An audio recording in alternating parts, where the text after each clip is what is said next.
The internet has changed everything with selling art. There used to be a time when an artist would paint in the studio and they would really have no influence on sales, and they would be dependent on a patron. So, you know, if you're going back to the Renaissance, even to the Impressionists, they were really dependent on somebody who was wealthy, had connections, and was able to put their work out there for them.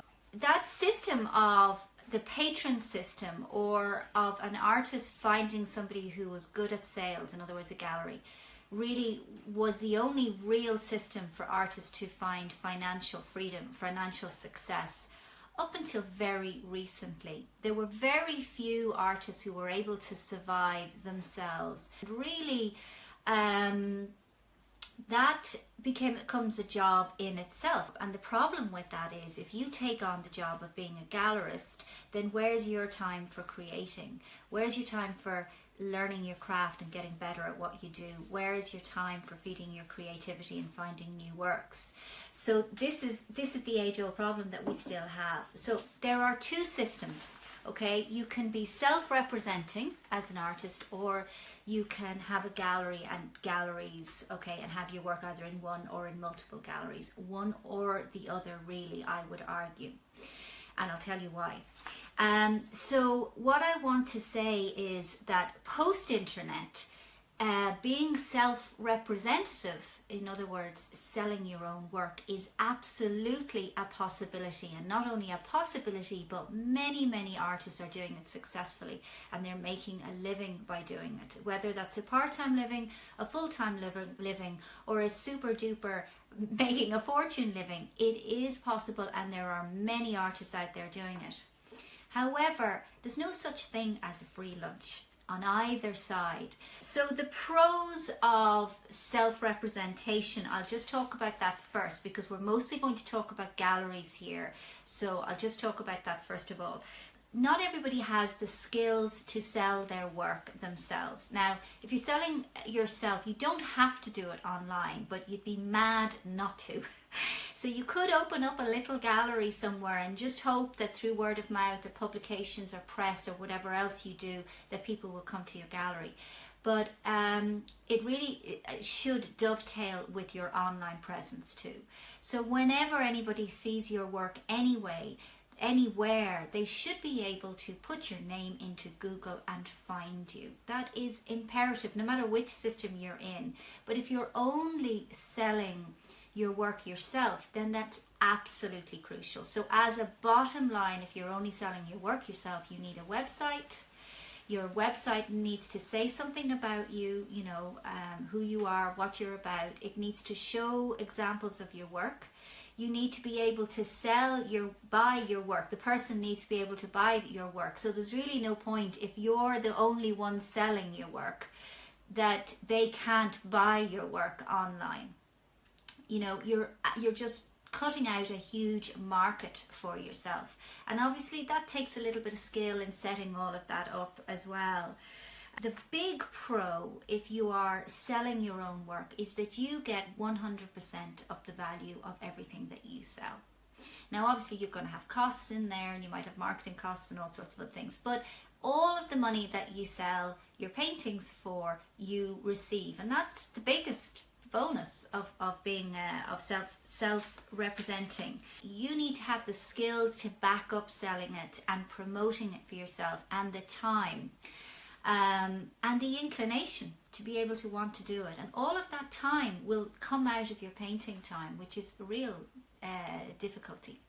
Basically, each system, it's just not for everyone, and you have to make a choice as to which system you're going to work at. But basically everybody starts out self-representing before they find a gallery, or a gallery finds them. So you start off at that level, and you do need to put some effort into it. Okay, so let's go to the galleries, pros and cons of the gallery. Okay, the biggest disadvantage is 50% commission. Yeah, it's a lot of money to hand over. But what you've got to remember is that a gallery is a shop, okay? They buy their products from artists, and the product is your painting.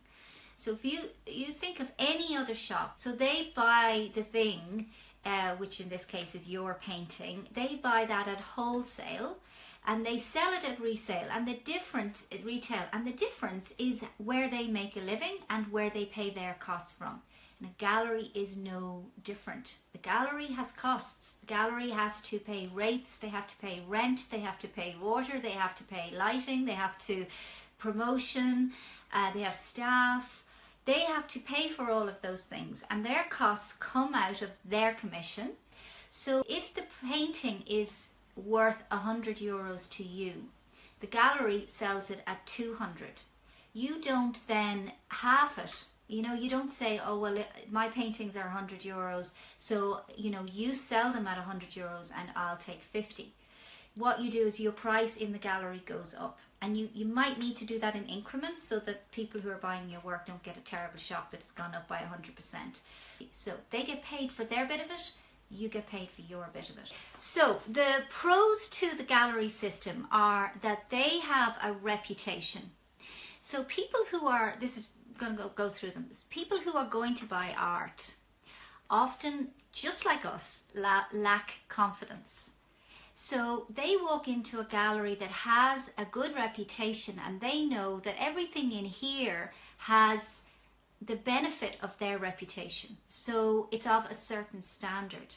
So they know that they can happily spend $500 or €500 on a painting, and that it's going to be generally worth that, and they're not going to be taken in as a fool for spending so much money on something that wasn't worth it. So it gives them confidence to buy. So you are borrowing their reputation by being shown in their gallery, and that helps you to sell. The next thing is their network. So they will have an email list. If they're worth their salt, they will have an email list going back many years, where when you have a show, they're going to tell all those people who are buyers, who are people who have come into that gallery, who have bought work with hard money. They are the kind of people who buy art. Access to those people is really, really good. And for a lot of us, we don't. We have maybe somebody who's bought one of our paintings before, but maybe they've bought one before, they're not likely to buy another. Or maybe they've bought two and they're definitely not going to fill their house with paintings. So to have access to a group of people who are proven buyers and who move in the network of people like that, that's worth a lot. So that's another pro. Another great advantage of using galleries is that hopefully they are good at sales, because that's their job. They sell art. They also are good at promotion. They're doing it all the time, promoting artists. Now that stuff takes a lot of time, and if you are going to be doing this yourself, you've got to put in that time, which means that you can do less painting, which means that you can do less of everything, and the whole machine slows down. The other thing that they do, which is really useful, is they deal with customers. So somebody comes into the gallery and the gallery owner is there. I see this from both sides, because I have a lot of galleries and many of them have become good friends, and I respect what they do.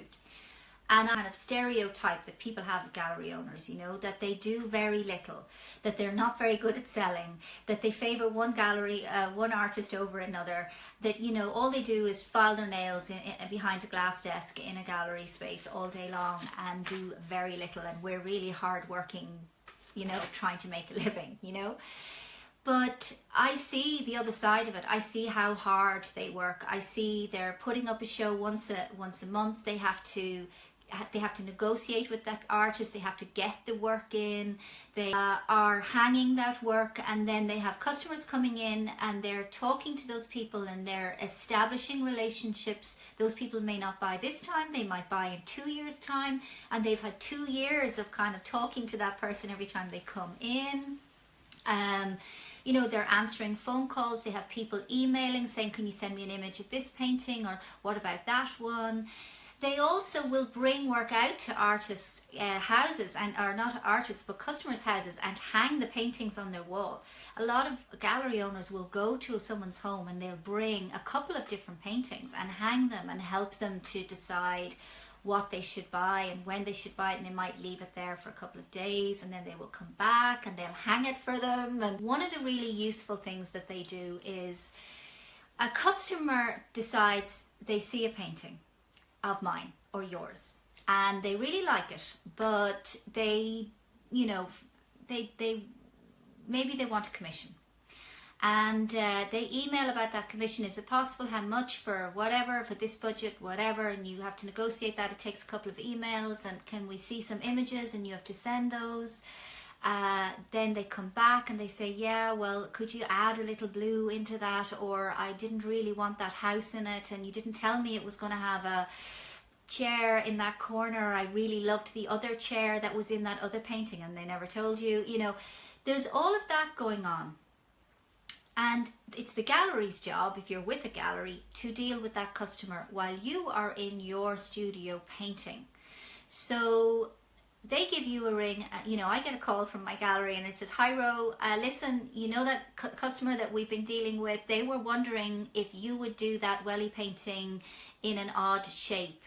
And I'll go, what odd shape? And they'll say, oh, they wanted, you know, 100 by 30. And I'll go, I'm not sure that's going to work. And I'll tell her why. And then she goes and basically tactfully explains why to the customer in a nice way, helps them to understand what's going on. That might take her an hour to do. It took me 5 minutes on the phone to say it to her. So there's a big advantage in that. And, you know, the backwards and forwards emails with customers, you know, getting back to people, following up on things, they can do all of that. Now, maybe not all of it, because there's always going to be a bit of it yourself. So that is big advantage in terms of time. Okay, so the disadvantages working with the gallery are they take 50% of the commission. I can't get away from that. So in other words, you have to pay for that service. That's basically it. The other disadvantage, and this is a big one, is you have no control over how your work is shown, promoted or sold. Now, you have some control because you have a relationship with this gallery. You have picked this gallery, right? You know, you have a choice in doing that, and so you should know their MO and how they work. But a gallery could have 40 artists. Some galleries, you know, have an insane amount of artists, you know, like 100 artists, and they have a small floor space. Where's your painting going to be? Most likely in the storeroom. Now, it might be online, and there'll be an advantage there.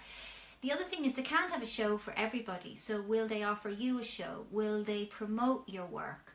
Will they be good at that? Are they good at sales? Do they follow up? So, you know, if you're paying 50% commission, then they should be. You know, I mean, nobody's perfect, right? But they should be doing their job and you should be doing yours.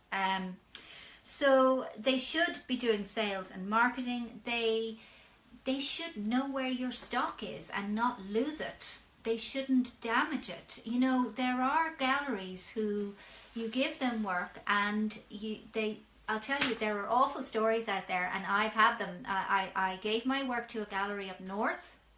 I sold a painting and he never paid me for the painting. I rang and I rang and I rang. I went up there. I eyeballed him. I eyeballed his mother. Never paid me for the painting. Sold the painting, just put the money in his pocket and never paid me for it. So I never gave him any work. There was two other pieces and I got them off him. But, you know, that happens. So you do need to make sure that they have a good reputation, and not just for selling work, but for being businesslike, for being professional, for having a good reputation. And you know what?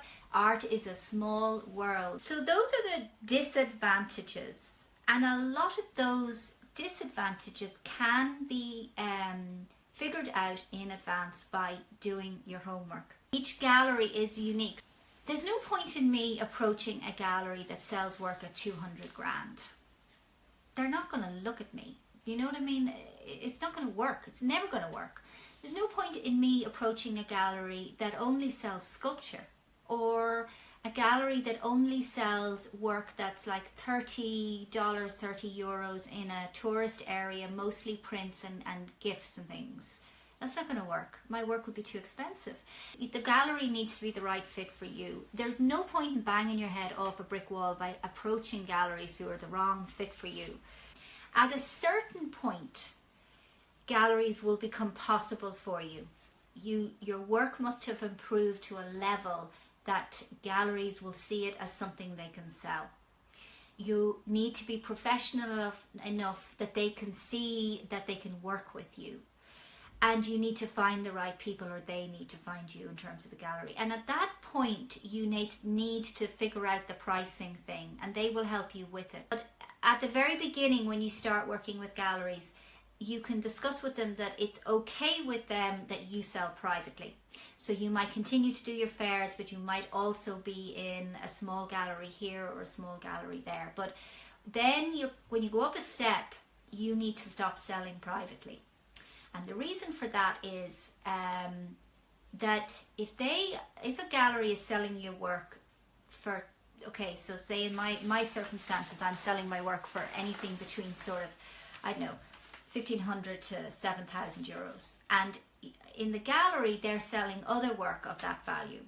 But they've limited wall space. They've limited time to promote, to put on shows, to deal with customers.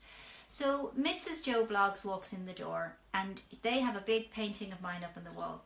And she spends half an hour looking at that painting and talking to my gallery owner. Then she goes off and she texts the gallery owner, who sends her an image and then emails her back. And meanwhile, that woman goes on to Google and finds me, emails me and says, I really love your work. I think I saw it online somewhere. Have you got any paintings like this that I saw?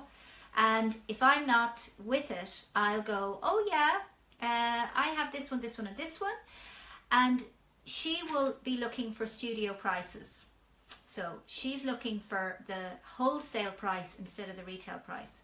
Now, if I go and sell her that painting at the wholesale price, which is 50%, why should my gallery spend all that time in order to be a showroom for me in my studio, when they could hang another piece of work up there and earn the money that they have earned because they've done most of the work? So customers know the system pretty well, and they will go onto Google and find you and come to you with the expectation that you will sell them the painting for less. If you do that, your galleries will drop you like a hot potato. And why shouldn't they? Because all they're doing is being a showroom for you for free. And they're doing all that work and all that emailing and all that hanging and all that delivering and going out to people and invoicing them, all of that for free. So, you got to see it from their point of view.